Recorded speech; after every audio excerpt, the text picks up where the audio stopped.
ഇന്നലെ രാവിലെ സ്വർണ്ണവിലയിൽ പവന് 200 രൂപ കുറഞ്ഞിരുന്നു. പിന്നീട് വന്ന ബജറ്റിൽ സ്വർണത്തിന്റെ ഇറക്കുമതി തീരുവ കുറച്ചതുമൂലം സ്വർണ്ണ വിപണിയിൽ ഉച്ചയ്ക്ക് ശേഷം വൻ ഇടിവാണ് രേഖപ്പെടുത്തിയിരുന്നത്. എന്നാൽ സ്വർണ്ണ വിപണിയിൽ ഇനിയും വൻ ഇടിവ് പ്രതീക്ഷിക്കേണ്ടതില്ലെന്ന് ഓർമ്മപ്പെടുത്തുന്നു.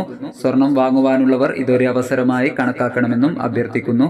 ഇന്നലെ ഉച്ചയ്ക്ക് സ്വർണ്ണവില പ്രഖ്യാപിക്കുമ്പോൾ അന്താരാഷ്ട്ര മാർക്കറ്റിൽ ഔൺസിന് $2,400 പരിധിയിലായിരുന്ന സ്വർണ്ണവില ഇപ്പോൾ $2,415 പരിധിയിലാണ് എത്തി നിൽക്കുന്നത്. ഇന്നലെ രാത്രി തങ്കവില 7,075 രൂപയിലായിരുന്നു.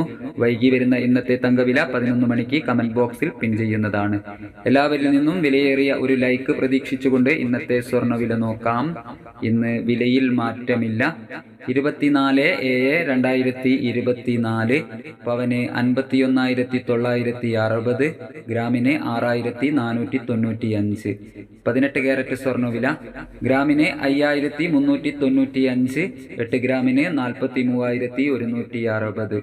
സിൽവർ 92 രൂപയിലേക്ക്. Thank you for watching.